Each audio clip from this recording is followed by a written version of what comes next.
Pero alam ng driver yun na yung nagpapabook sa kanila ay PWD. Alam ng driver yun, nagbobook sa kanila ay student. Yun eh, niloloko mo ako eh. Pinaikot-ikot mo pa ako eh. Ngayon, ang tanong ko, sino nag-absorb ng 20% discount? Driver o Grab? Dapat Grab.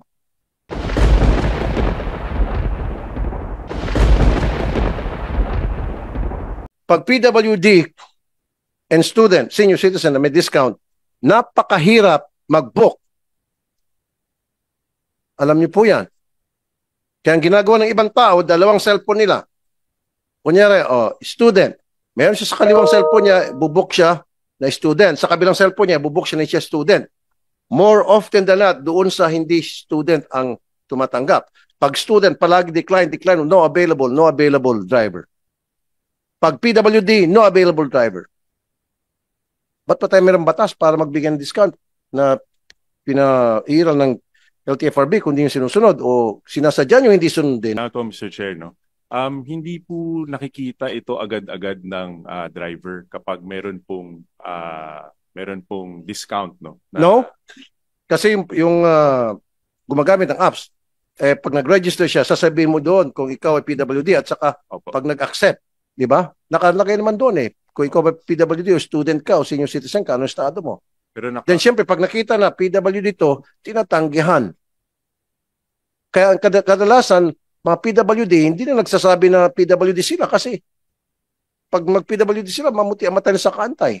Kaya sinasabi ko iba, dalawang cellphone ang gamit-gamit para kung sino magtanggap. Pag tinanggap na yung sa PWD na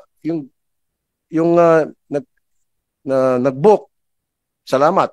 Pag hindi, kadalasan doon sa phone na hindi siya registered as PWD. Ba't ganun, sir? Salamat po, Mr. Chair. No? Yung pag-register po as PWD student or yung as a senior citizen po, ito po ay para ma-facilitate ng mas mabilis yung pag-apply ng discounts. Kaya nga po kapag na-email po, napakita yung valid ID, automatic na po, hindi na po nila kailangan pindutin pa na ako ay, at sabihin na sila po ay... Pero alam ng driver yun na yung nagpapabook sa kanila ay PWD. Alam ng driver yun, nagbobook sa kanila ay student. Yun eh, niloloko mo ako eh. Pinaikot-ikot mo pa ako eh. Ngayon, ang tanong ko, sino nag-absorb ng 20% discount? Driver o Grab? Dapat Grab. Based on the existing policy, it should be the TNC, meaning to say it's Grab or any other existing TNC ang mag-absorb ng 20%. It should never be the driver. Okay, meron ba tayo drive Mr. Mopas, Chairman TNVS with the Philippines? Now, sino nag-absorb ng 20% discount para sa student or sa senior citizen or sa PWD? Kayo, driver, or yung Grab? Thank you, Mr. Chair. For the past how many years po, ang TNC po ang nag-shoulder po ng 20% para sa PWD, sa senior citizen at sa ating pong mga student. Pero in-implement po ito pong taon na to, implement po ito, hindi ko alam po anong buwan po yun, ang nag-shoulder po ang mga drivers na po ngayon ng TNVS. Kailan lang po ito? Sometimes mga almost 6 months na po ata. Ito pong pagpasok ng 2020. Sino pong pumirma doon sa memorandum na ang mag-shoulder? Actually po, ay kayo instead sa... Pinalabas po ito, sinabi po ito sa aming comms. Sino nagpalabas po? Ang Grab po. Sa Grab po kami, ang unang nag-com po sa amin dahil ang dominant po kasing TNC ngayon is sa Grab.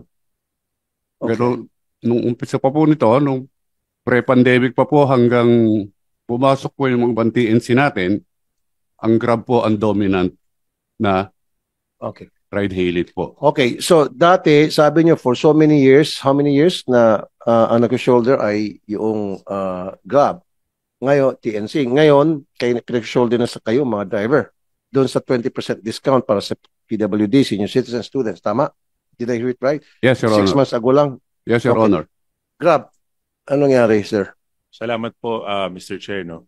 Mr. Chair, yung polisiya po ng pagbayad po nung itong mga pag-shoulder ng discounts ay ginawa pong polisiya ng Grab dahil po sa pandemya para po makatulong sa mga driver. Pandemya, 6 months ago lang. Opo, kaya nga po, in-extend po natin hanggat kaya. At ngayon po, alinsunod po kasi sa batas, ang tanong po sino nag-shoulder nung fees for the discounts. Alinsunod po sa batas ang driver po. So kaya po hanggat kinaya po ng kumpanya Alin sino sa batas? Anong batas yun? Pakibanggit. sa PWD law po. Hold on, Mr. Chair. Ano po namin. LTFRB, can you... Mr. Chair, may I be recognized? Ayan, We have Attorney. an existing memorandum circular issued by the LTFRB, and it's very explicit on it. Before we award them the franchise, nandun na po yun. The 20% discount shall be shouldered by the TNC regardless of whether it's Grab or any other TNC. Yan po ang batas na pinapatupad namin sa LTFRB. And they are bound by that law because before they are given the franchise, nandyan na yung memorandum circular na yun. So hindi sila sumunod doon sa franchise agreement. I would assume, So sir. anong multas dapat dito? So yan, nakita mo na face to face. O, naglabag sila ng franchise agreement nila for the past 6 months. Mr. Chair, may I request then for a statement from the driver, and we will give them a show cause, and if the evidence warrant, we will issue them the appropriate suspension of their franchise. Patay kang bata ka. Tigas ulo nyo eh. Okay, sige. So pag may mga drivers na mag-complain, iimbestigahan nyo at kapag napatunayan na talagang ganun nga ang patakaran, so pwede sila masuspend yung kanilang franchise. Yes, Mr. Chair. In fact, in today's hearing, upon hearing what was stated dito po sa statement nung Ginoo po, if that can be reduced into writing, pwede na ho naming aksyonan kaagad, and we will conduct the hearing by next week. Mr. Mopas, no, ang dami na rin kumandami. Kaya pala tinatanggi-tanggihan na ng mga driver kasi sabi ng mga drivers, kami ang mag-absorb nito. Diba? Samantalang kung ang mag-absorb kay Grab, tatanggapin ng mga driver yan.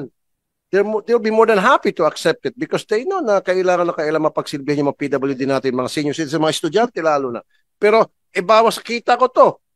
30% na nga binabawas sa akin, another bawas na naman dahil nagsakay ako ng special passengers with special concerns. So, magtatanggi ka itong mga driver. Although hindi dapat, pero nandun yung magkakaroon sila ng opportunity or idea na magtanggi sila. Kasi nga, in the past 6 months, nag-sway kayo away doon sa sa franchise agreement. O yan, masususpindi kayo ng di oras nito. Matutuwa yung mga karibal nyo rin.